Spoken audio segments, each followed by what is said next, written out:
Hello, Disruptors. Thanks for joining us today with our mission to encourage young women to pursue careers in technology. Disruptive Technologists is a STEM nonprofit with a mission to educate, inspire, and empower a community of diverse disruptors, including women and people of all backgrounds through a variety of platforms. Today, we'll only have a short time to address your chat questions. We have these amazing panelists, Vint Cerf and Noreen Whysel, but feel free to ask them questions in your chat. And our team expert, Bruce Epstein, an AI content expert himself, will follow up later in a post to our members that answers all of your questions that we're not able to address today on Zoom. And in the meantime, we have 1 hour to discuss the metaverse, led by our moderator, Oliver Christie, who is an artificial intelligence architect who works with leading edge technologies in the commercial and defense space. To you, Oliver. Thanks.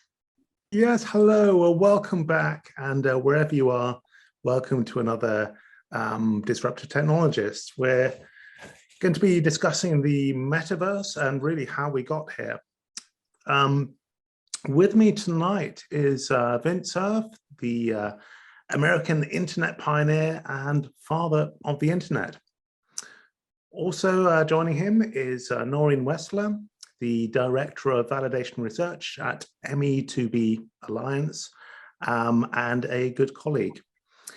Vint is going to be joining us a little later on. He's wrapping up another call as we speak, so he'll be on shortly. Actually, I'm already on. Oh, you are? Fantastic. Well, welcome back. Yeah, I managed to jump off the call promptly, the other one that I was on. So I'm here to annoy you. We love Wonderful. you, That's Vince. great. Thank you.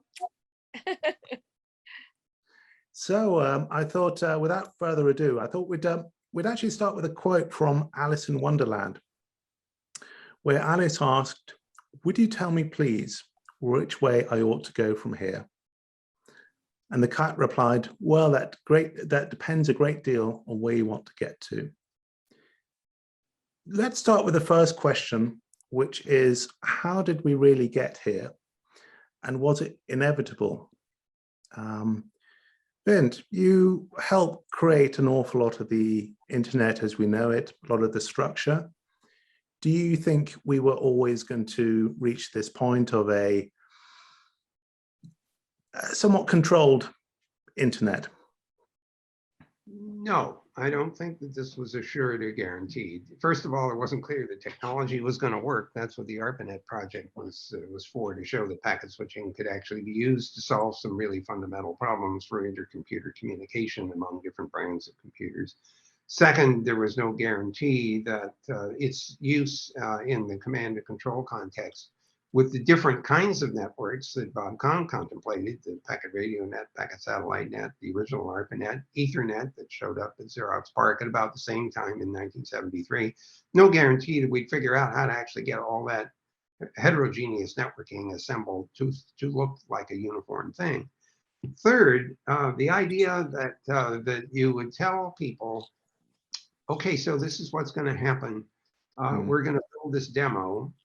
And then we're going to go build like crazy versions of this particular set of protocols on every operating system we can find. And then we're going to force everybody to use it that's on the Defense Department sponsored networks.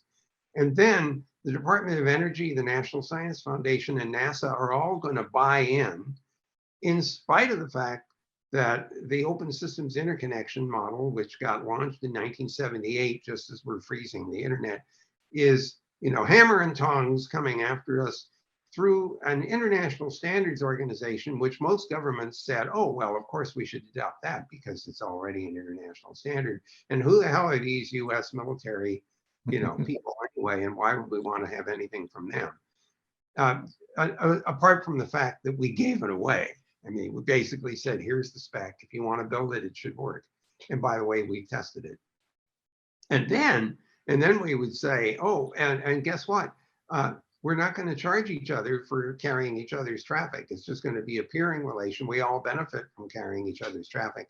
So there won't be any charging mechanism, except maybe at the edges, where somebody has to pay for the equipment to push data in and receive data coming out. But we didn't dictate any business models for anybody. Some huge number of interconnection agreements among all the tens of thousands of networks of the internet are on a handshake basis with no exchange of revenue. Now, if I had sat down in 1973 and I told you, this is how it's going to work, and oh, by the way, in 1991, Tim Berners-Lee is going to come up with this thing he calls the World Wide Web, and it's going to take off like a rocket. You'd look at me and ask, what have I been smoking? Or shooting up or whatever. And so even though I still am and was then and am now totally committed to getting this thing in the hands of everyone who wants to use it, and doing everything I can to keep it as open as possible, to resist the desire to build barriers around it, to prevent the free flow of information, the indexing and discovery of information. I will fight tooth and nail for that. But the other guys have all the guns. So I don't think this was inevitable, and I didn't let myself imagine that it was inevitable. But that didn't keep me and tens of thousands of other people being committed to trying to make it happen. And that is going on today. I'll come back to your comment about openness in a second. Noreen, you've been involved in a lot of the standards for some time. Do you think they're still fit for purpose? I mean, what's your feelings about the internet we have today versus where it came from and those ideals? Well, I can go back to the beginning. I started designing for the internet probably 1992 or maybe even earlier. And I kind of picked up on what you were saying at the beginning when you said it depends, because that's kind of a user experience designer's mantra, right? It always depends on the context and your ability to create something online. And early on, when the internet was largely web-based, it was very easy to see what everybody else was doing. You can open up the code. It was very almost craft-based. And these small communities kind of developed around this idea that there is this new technology and everybody can kind of look under the hood and see, what people are doing. And you could follow those standards and understand, how everything is supposed to work and build something really interesting and creative. And then as new technologies started coming in, mobile applications are much more black box, closed off. You don't really see, what's going on. Maybe you can get the JavaScript, and take a look at what people have been doing, but it wasn't as open as it was before. And a lot of new frameworks started coming out for developing on the web. And it became very much around, understanding those frameworks all the way up to, a lot of websites are on WordPress. So if you know Gutenberg, it's, it makes it a lot easier for you to understand those websites.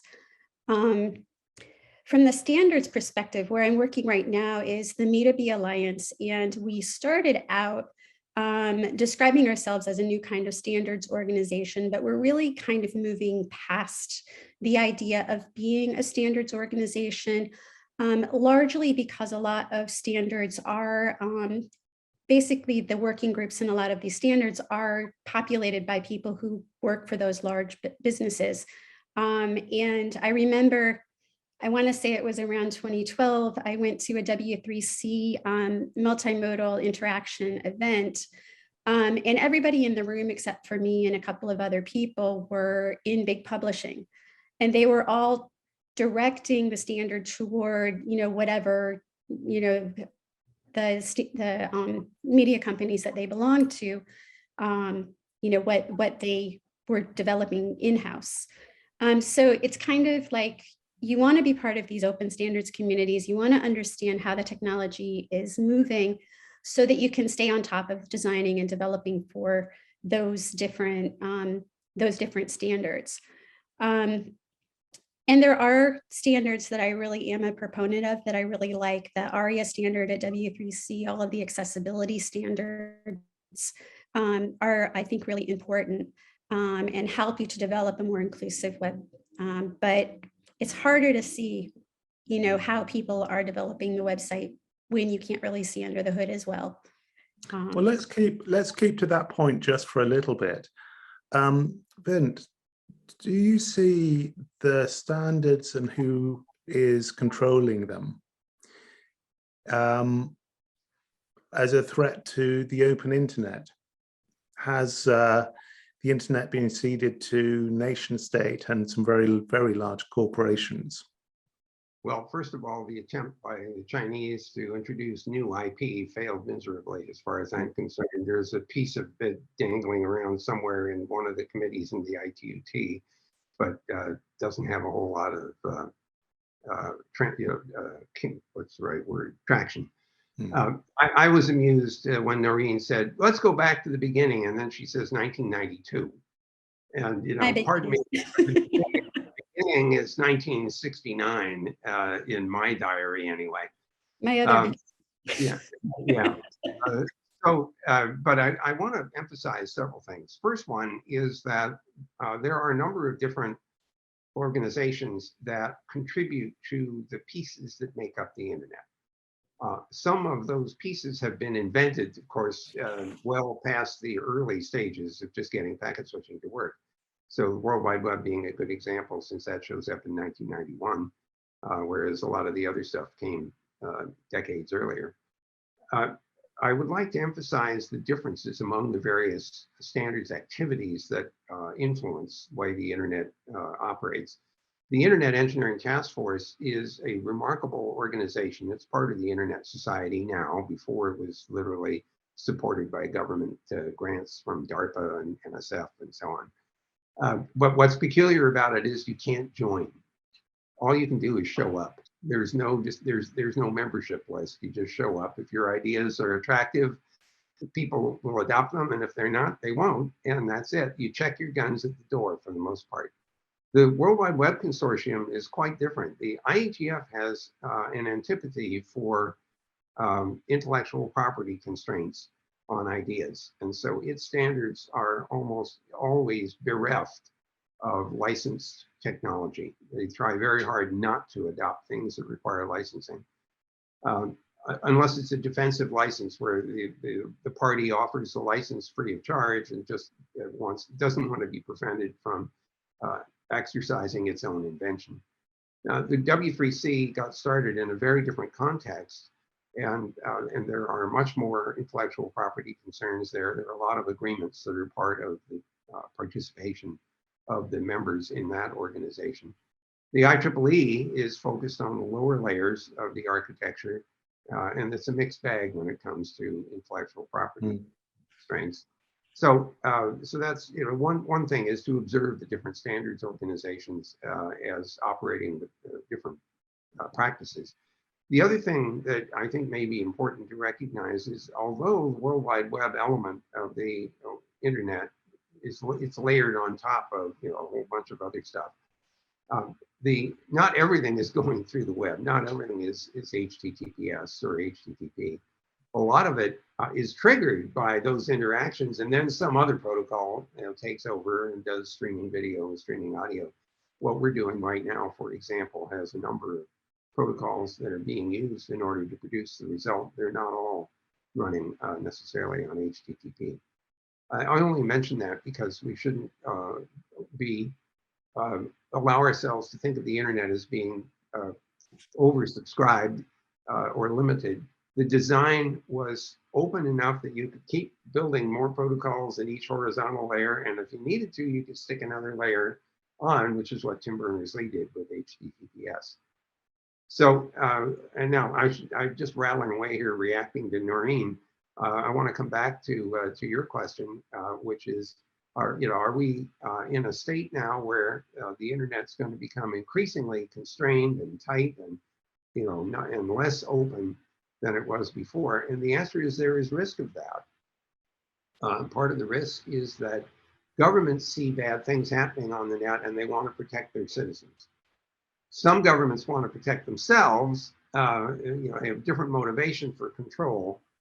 But however it's motivated, whether it's to keep the government from being attacked by the citizens or it's trying to keep the citizens from being attacked by bad guys, it leads to more desire for control over the internet by governments, who then appeal to the 350-year-old treaty or Peace of Westphalia, 1648, many of you know, and which settled an enormous number of disputes. I mean, it was really a truly remarkable event, took place over months, and resulted in the notion of sovereignty. And this is a very important construct, and it's been with us for quite a long time. What's happened is that in the digital world, it is now popular to speak of data sovereignty and to interpret that as meaning that if there's data about my citizens, it should stay in my country. And, and there's this barrier around the edge and we won't let anybody touch it except us, meaning the government. And to be quite frank, sometimes the governments that so that they can get access to the data by demand and nobody else can. Absolutely. Actually, Noreen, I'll follow up with you on that.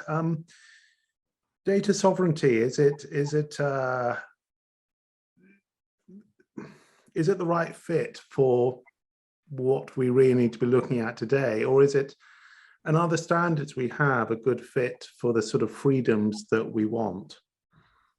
What's been your experience with current standards?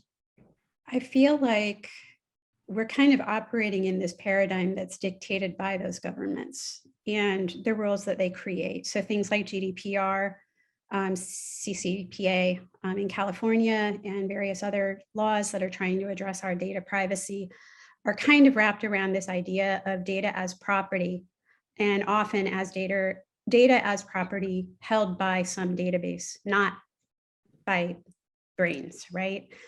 So our personal data privacy, that's a really, really new idea.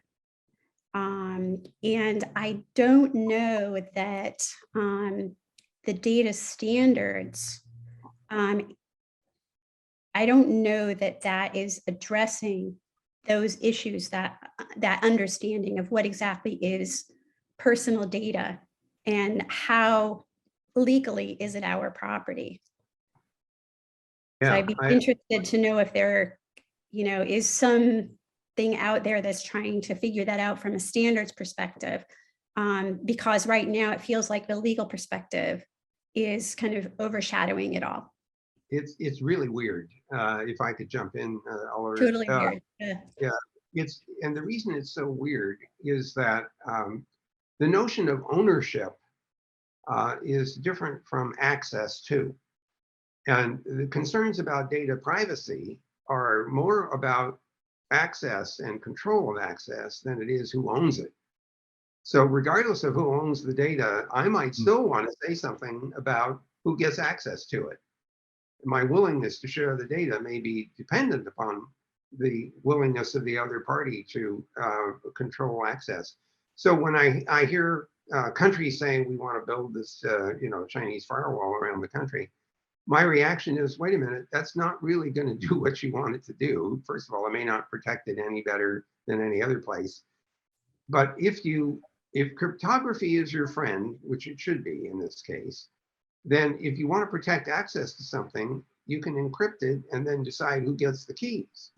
Then you might say there are terms and conditions associated with getting keys to the encrypted data. If you fail to meet the criteria, there may be consequences. You might want legal frameworks in which there is accountability for and liability for abuse of access to information. So I see this as a mechanism for access control, which doesn't require us to build, boundaries around various pieces of the internet, but rather to build access control mechanisms, which, by the way, also induce some other things like strong authentication, strong identity, the ability to prevent someone from pretending to be you and doing things that you didn't want them to do or that you wouldn't do. So all these authentication things and the cryptographic means about them are really important. but they operate at layers in the architecture which don't require us to build barriers between the free flow of information across the underlying internet. And it's going to be a big thing in the metaverse, because right now we are kind of used to accepting cookies or, adjusting our, our cookie settings and other, access settings. So there's also this big idea that the Me2B Alliance is really developing around the consumer having some say. But what happens when you're completely immersed in a metaverse? I mean, we're already kind of immersed in this kind of dataverse thing that's going on around us in the physical world through the devices that we have. But once you're in this metaverse, are you going to be so dazzled by it, so immersed in it, that you don't really understand or notice these different tracking that's happening? It knows where you're going in the space that it created. It may be sending you messages that you wouldn't necessarily notice as an advertisement because you're completely immersed in that situation. So that's concerning. And actually, for both of you, is the metaverse something you're excited about, fearful of, or just wait and see? I'll let Noreen respond first. I have an answer to that. Yeah, I mean, my kids are they're digital natives. They're in their 20s. They've been, ever since they were on my lap when they were a year old, playing CD-ROM games. Back then it was all CD-ROM, a little bit of internet stuff. They build worlds in, I guess they're doing Dragon Age right now. They spend hours on character development, and they spend hours building these houses and things like that their characters live in. And it's really fascinating to me. But I also see that they, just from their own personal identity experience, they don't really think of themselves as that avatar. It's just some character that they created, and then maybe the next time they go on, they create a completely new character. But I also remember when they were very young, Second Life was kind of starting up in the mid 2000s. And I was in an organization, the Information Architecture Institute, which used to rent office space from NYU Law in Second Life, where we would have meetings and we would have presentations and sometimes invite people in. And there were also a lot of political things, events that you could go to or conferences that you could go to. And that was really interesting, because in that case, you're actually creating an avatar who's you, who represents some aspect of you. Yeah, I mean, it was a really interesting and exciting world. There were a lot of adjustments that you had to make for how you move your character around. It certainly wasn't seamless. Lots of like using the arrow keys and mouse and things like that. Yeah, so I think that could be really exciting. Right now, it's not that exciting. I mean, I think the closest experience I've had to anything like that, because I don't have the VR headset, is going to like a Gather Town or Hop In, conference where you're like this little, 8-bit thing, kind of going from room to room and maybe talking with somebody, and a window will pop up like the ones that we're seeing right now. Are you feeling happy to use, say, Zuckerberg's version of the metaverse and of the VR gear that's out there?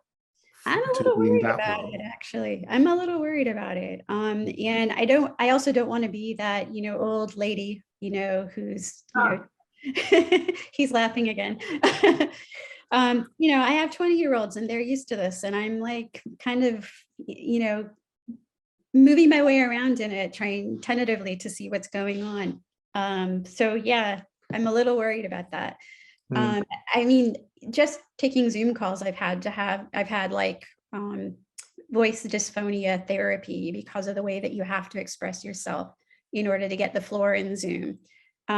What kinds of things like that are going to be in the metaverse for people who, are prone to these kinds of things? Or are we creating a generation of kids who are going to have no problem with that because they're so used to, talking to each other, in these spaces? Fantastic. Ben, what do you think? Well, first of all, I'm not yet totally sold on the metaverse. My kids are a little older than Noreen's. They're in their 40s. One is getting on close to 50, which tells you something about how old I must be. What surprised me is that the younger one was describing how he was using a virtual and Oculus headset or someone's, I don't remember which, and to exercise. And I said, well, you know, exactly what are you doing? He says, I'm boxing. And he said, wait a minute, let me get this straight. You stick this thing on your face so you can't see anything except what it shows you. And now you're dancing around the room. How do you keep from, you know, running into the wall and falling out the window? And I guess the answer is, well, you know, the virtual reality thing draws some boundaries that are functionally determined by how big the room is that you're moving around. I said, well, what about tripping over the furniture? And he says, well, you've got to move that out of the way. So he's saying that he actually gets a pretty good workout out of this. Well, that was a surprise for me. I didn't anticipate that. I thought, you know, if you're going to do that, you needed a padded room, which also implies other things like, you know, you must be crazy. So, that surprised me.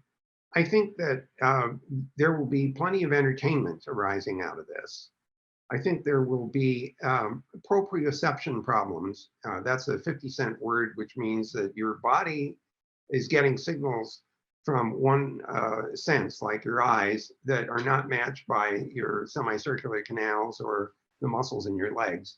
And it becomes very confused, and some people get nauseous or nauseated. Nauseated. Whenever somebody says, I'm nauseous, you can say, yeah, you sure are. I hope I don't have to look at you anymore. It's a little language lesson that you want to give people. So I am persuaded that there will be conditions under which this metaverse notion will turn out to be interesting and useful. For example, here's a crazy thought. Suppose a bunch of us decided we were going to do some research. And we said, well, let's meet at the library. And which one? Well, this metaphysical library, which is in the metaverse. And when we go into the conference room, it's bookshelves. Its e-book shelves are already populated with everything we need. We can pull things off the shelf. We can open them up. We can take the books apart if we want to. You know, the pages are, you know, we can mix and match and do all kinds of things. We can get things to happen that simulate an environment that we couldn't even create in the real world. And so, I can see that as being an attractive exploration. However, think about what we're doing right now, and imagine we're doing it in the metaverse, and we're all wearing these, headsets. Well, if our cameras were showing us, we'd all look like Darth Vader. And so probably nobody wants to look like Darth Vader. Okay, well, there are a few people who might. So what happens as a result of that is that people say, oh, okay, there must be a market in making you look good in this metaverse. And so, I would have hair and, maybe my beard would be a little darker. And by the way, you have to wear something, in this space. So what do you wear? And maybe you can rent, I could rent 3-piece suits from Ralph Lauren or something for $5 a month. So you can imagine businesses building around making people feel comfortable in the metaverse, looking maybe better than they really do, which now leads you to wonder, I wonder what this person actually looks like. What's reality in this space? I have no good answers for you there. I just don't know what to tell you. But being unable to tell the difference between the metaverse and the real world could become very, very disconcerting, which is why the deep fake question makes me uneasy, because the metaverse could generate a substantial quantity of such things. So now that leaves us with the question, can we teach people, ourselves and our kids, to exercise critical thinking so they can distinguish what's real from what is imagined or is fabricated? And are they willing? That was the question I was going to ask. Well, the first question I have to ask, which I'm sure the audience wants to know, is have you tried VR boxing? I have not. I have not. And I'm a little hesitant to do that because I'm afraid I trip over my own feet. And then do you think, I've done tennis on this is for Noreen as well, do you think we'll become more separated from society and possibly more vain as we fall into the metaverse more? We kind of already are, aren't we? You know, I mean, there is, which one of us doesn't have the make me look better filter on right now? No, yeah, tell right. me more. This sounds much more important. There is a story that people on this call should read. It was written in 1909 by E.M. Forster, a very well-known author. The story was called The Machine Stops. It was about a society where everyone lived at home. The machine delivered food and provided the ability for people to communicate with each other remotely. Now, remember, the telephone had been invented some 30 plus years before, but television was in the future. Forster imagines this thing, and then, of course, the opening lines, the machine stops. It stops working. What happens to that society? Well, we are kind of that society, especially with the pandemic. And so you should read this to find out what happens to, at least in E.M. Forster's vision of what happens to a society that was dependent on this and that went away. Noreen, are you seeing the same thing? Yeah, A I stopped mean, society. I mean, yeah, I live in New York City, and if it weren't for the people who are delivering things during the pandemic, it would have been really, really hard to live here. And I think there's always going to be people who will fill in those roles, but there's a huge risk that it becomes, and has become even, a bifurcated society where you have like the time machine thing, the Eloy, and I can't remember the other group, where you have like a servant class and somebody who is very dependent on that servant class, but also, you know, sees themselves as elevated. And so I've heard of people talking about, you know, Web3 being this really, you know, great thing that will elevate people from having to do those drudgery jobs. But then who, you know, how do you get packages delivered to you? You know, if everybody in the world is doing nothing but mining coin. So there's a lot of kind of ethical, moral, political issues that we need to really work out, to understand, you know, what that kind of world, you know, what the risks are of creating that kind of world. So, you know, what Noreen is saying tells me that we should do something that Xerox PARC did way back in 1972 when the Ethernet was invented and the Alto machine was invented. The 250 people at Xerox PARC got workstations, and they were living in a world 20 years in the future. And so Xerox, because the guy who was running part of the operation was Bob Taylor, who had been the director of the Information Processing Techniques Office, which led to the ARPANET. Taylor hired anthropologists and sociologists and neuropsychologists to try to understand how people's behavior was affected by having this technology. And I really wish that we at Google and other places had more of that kind of talent around to help us understand the consequences of some of the choices that we make, the designs that we develop, because we might get some insight from that and maybe anticipate problems before they happen. Noreen, how do you think we could build a better, I was going to say a better internet, but better digital technology? Is it a case of much better diversity, something more open with more access? I do really like open access, diverse development, making sure that the people who are envisioning that future aren't the people who are, you know, the ones who are in power right now. Is interesting. I was just thinking about this video from Apple from like the early or late 70s, early 80s, where they're envisioning the future. And yet the biases of that era were still showing through in that vision. It was still a man in the corporate office with a secretary who was, you know, making his lunch appointments, you know, even though he had an iPad-like thing that he was, you know, creating his plan for the day. And we always look at the future based on the biases that we have in the current day. And so you have to really think about how is society going to change and what biases do we have that we need to let go of when we're envisioning that future, so that you create something that's actually going to be good for everybody and that's going to be a safe place for everybody to live in. Or it may not happen at all, you know. It may be that it's just these kind of augmented experiences that we participate in, you know, that isn't something that we completely immerse ourselves in, because we will decide that we don't want to have the exposures to those risks of being tracked, of being, you know, social engineered into, you know, certain kinds of behaviors. So you think maybe as a society we'll self-police, or maybe just on an individual level we'll stop at a certain point if it's not open enough?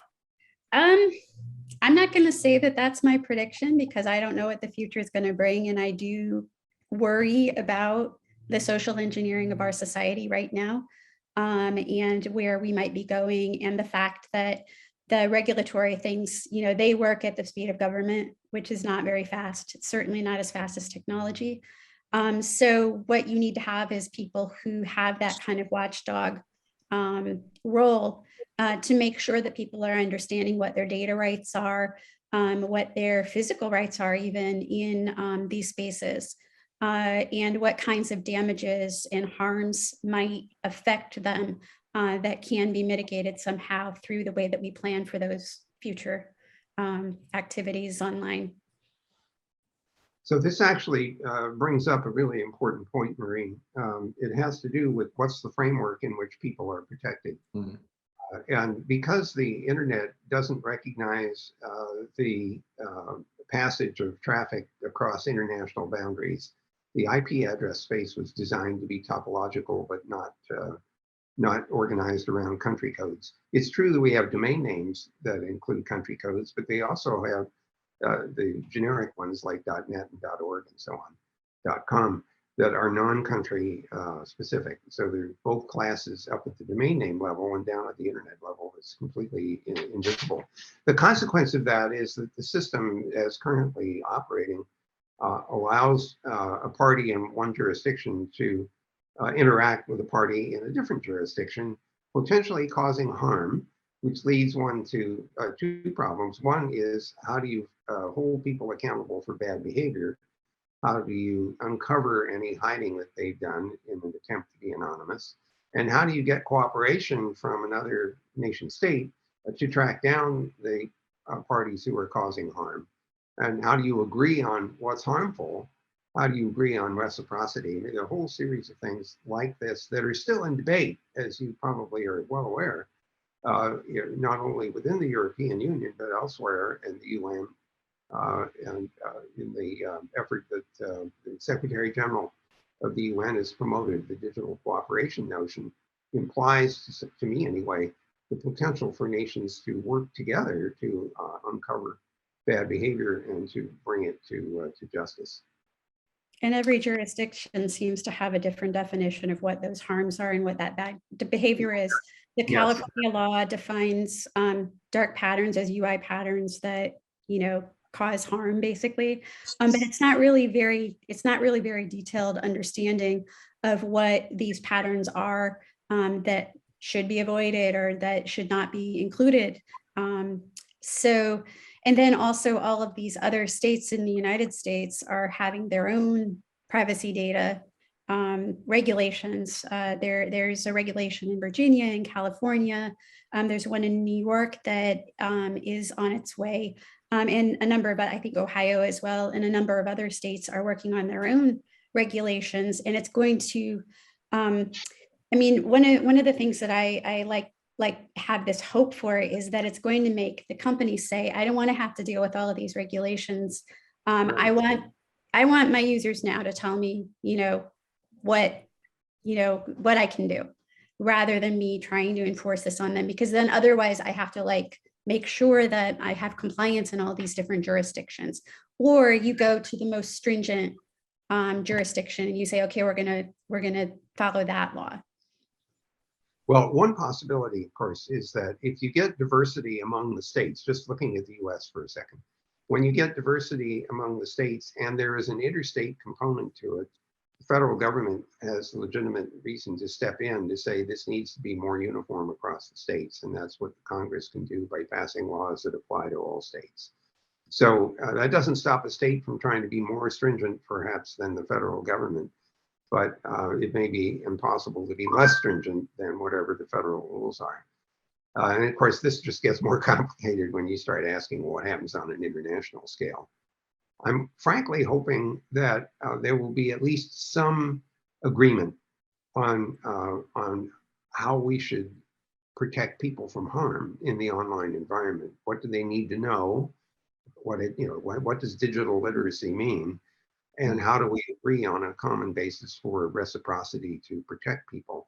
And as I said before, there are some governments that just want to be protected from their populations as opposed to protecting their populations. But setting those aside for a moment, I think there is reason to hope that there will be some commonality. It probably will never be quite uniform, but your argument about companies trying to deal with conflicting guidance is very real. It's a tough problem, and frankly, speaking for myself, I hope we can find a way out of that thicket.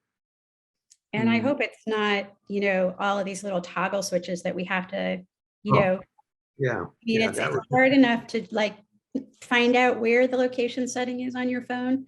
And now, it's crazy. Imagine, we haven't touched on this, Oliver, but imagine for just a moment that we have several metaverses that have been invented. Some of us think it would be really cool if you could move from one metaverse to another and you could invite a friend to come in. I'm not 100% clear how to get that to happen because it didn't work with instant messaging. It worked okay with email. Email kind of is interoperable pretty much broadly. Instant messaging didn't happen, and there are reasons for that. You had to know what the other guy's installed base was in order to correctly tell somebody there's someone that you normally correspond with online in another, instant messaging system, and they didn't like that. So I'm hoping, though, that somehow we come to common standards enough that the metaverse will allow us to move back and forth. But I can imagine that there are going to be business reasons that will inhibit that kind of openness. Maybe, but it sounds like you're describing a really good party. Well, we come on over to my place. We have better meta booze than they do. Exactly. Well, let's hope that's the case. Wait till you taste my virtual 1879 Madeira. You won't believe how great this is. Oh, sold. That sounds fantastic. Noreen, what would tempt you into another metaverse? I love this meta booze. This is great too. I'm thinking of back when I was when I had my Second Life avatar going from one event to another, in the metaverse, and they had paywalls and things like that. So there are ways to kind of virtually geofence places.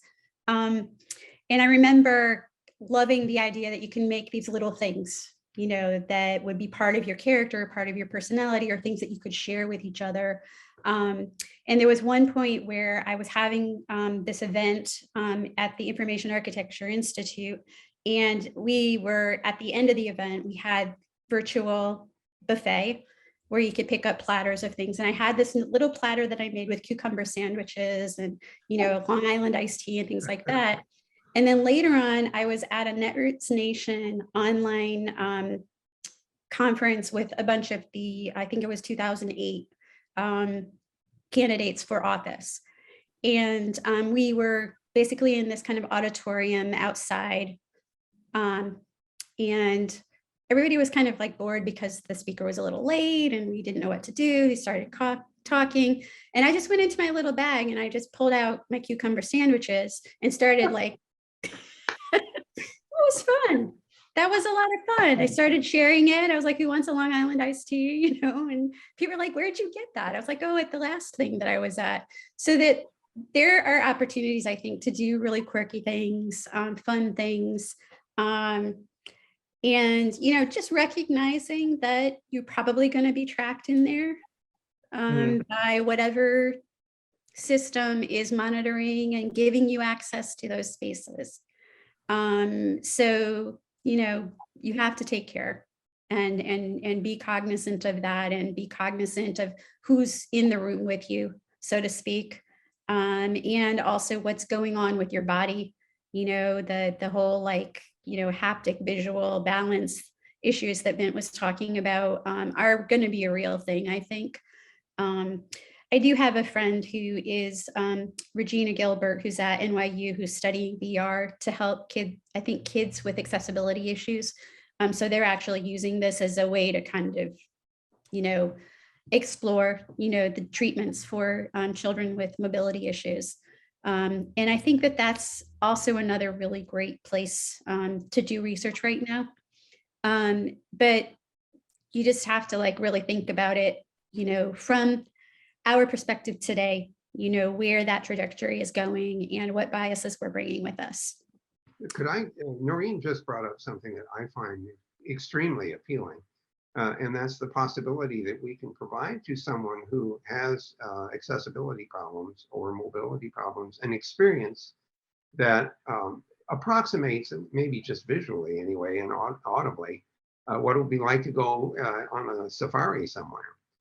And I think even for people who don't have disabilities, a virtual safari might be a lot of fun. And I find that notion very appealing and very freeing in the sense that we could bring an experience to someone that's not exactly the same as the real world, but it might be good enough that you would enjoy it and you would learn from it. And that would be a pretty good outcome. Fantastic. Well, a quick change of pace. I thought we'd have some questions from the audience. So anyone with a question, put it into the chat, and the best ones I will ask. Oliver, there are about 10,000 of them. There are about 10,000, so we're going to be here all night. But they've been just racing by, and there's some. We'll do what we can in 10 minutes. This one I kind of liked because I'm interested in the answer. Which company or project have you both enjoyed the most? This specific with regard to the metaverse or just generally? Anything at all, as you like. Well, speaking for myself, the thing which I have found I've had more fun with than almost anything is the interplanetary extension of the internet. And that project is well underway. We've got standardized protocols. We're on the International Space Station. We're looking towards the return to the moon. We've already figured out what the configurations could look like on a Mars mission.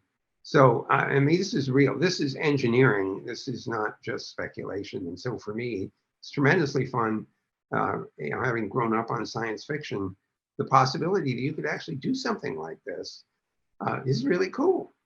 Definitely. Noreen, which companies have you really enjoyed or projects? I had the most fun when I gave a talk at the San Diego Supercomputing Center on mentoring. It was basically a Science Gateways Community Institute organization, lots of academic, it was very nerdy. And it was just so much fun to be talking to people who were developing data science interfaces and kind of talking to them about how to make these spaces accessible. Yeah, talking to them about mentoring, because I'm also a very big proponent of mentoring. I enjoy when people can share what they learn. And, I especially like to be mentored by people who are a little younger than I am, because they do have a different perspective and often know so much more about, things than I do. But that's probably the most fun that I had. And I have been involved with the Science Gateways Community Institute for a while. I've written a paper on accessibility in science gateways. And I'm always looking for opportunities like that, because it's really, these are people who are creating spaces that are, they're basically sharing knowledge with the world, but it needs to be in accessible ways. It needs to be in ways that people can actually do something with that data and make the world better.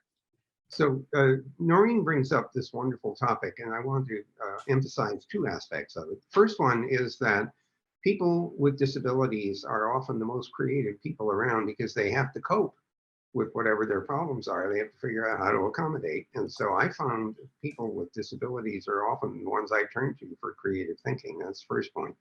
The second one is that to the extent that you care about redressing accessibility problems and making things more accessible and useful, it turns out that you hear this statistic, 1 billion people in the world have a disability. That's the wrong number on which to account for the value of the work. And the reason for that is that for every disabled person of whatever disability they have, there are a whole bunch of other people who are benefited by helping the person that needs the help, so that they can be accommodated in the use of these technologies. And so the real benefit is not the 1 billion people with disabilities, but the other 6 billion or 7 billion people that they interact with.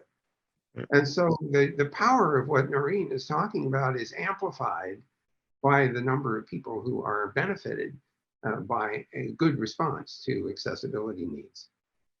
Thanks for bringing that up.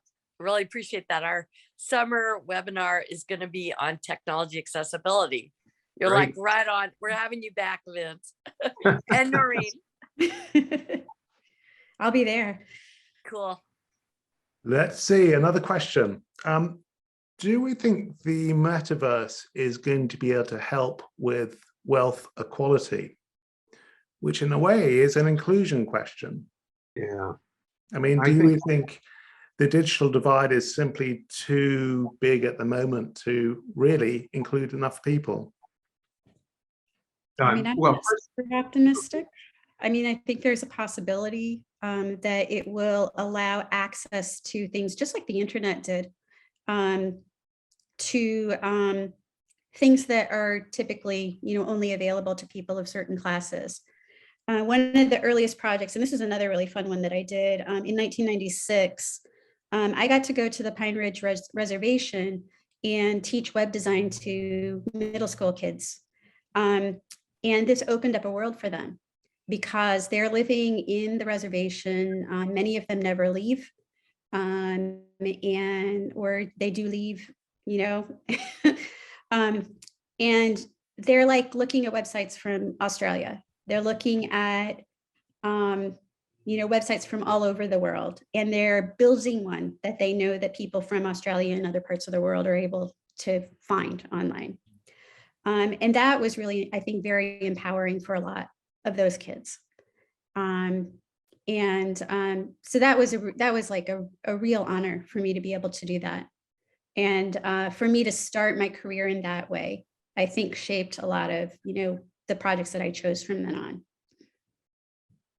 So two things occur to me. The first one is that there's no guarantee that this metaverse thing will necessarily have an effect on the digital divide or on the economic equality problem, which is quite severe. I mean, we are at the point now in our present day that the wealth disparity is approximately as bad as it was during the late 1800s. And at some point that's going to break. I mean, it cannot continue this way.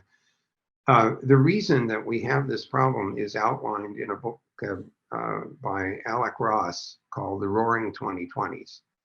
And I would recommend that to you. Alec was a senior technical advisor to Hillary Clinton when she was Secretary of State. Some serious research on this topic. What's important here is that we have to recognize why wealth inequality happens. And the primary reason is that the current structure of capitalism lets people with any excess income get on an escalator. They can make investments, they can invest in stock, they can invest in companies. People who do not have any excess income, who are living paycheck to paycheck, never get on that escalator.